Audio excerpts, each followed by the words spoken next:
আল্লামা সাঈদী তার কণ্ঠকে স্তব্ধ করে দেওয়ার জন্য, রুদ্ধ করে দেওয়ার জন্যই তার প্রতি শতাব্দীর নিকৃষ্টতম মিথ্যা অপবাদ দিয়ে ট্রাইব্যুনালে মামলা করা হয়েছিল এবং তাকে আধিপত্যবাদীরা, সাম্রাজ্যবাদীরা তাকে ভয় পেত, কারণ তিনি ছিলেন আধিপত্যবাদের বিরুদ্ধে বাংলাদেশের একটি অন্যতম প্রধান বলিষ্ঠ কণ্ঠস্বর।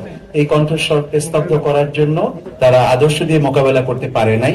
অন্য কোনোভাবে সঠিক ন্যায্য পদ্ধতিতে মোকাবেলা করতে না পেরেই ইতিহাস বিকৃতির মাধ্যমে তার চরিত্রকে কলঙ্কিত করার মাধ্যমে জনগণের কাছ থেকে তাকে বিচ্ছিন্ন করতে চেয়েছিল।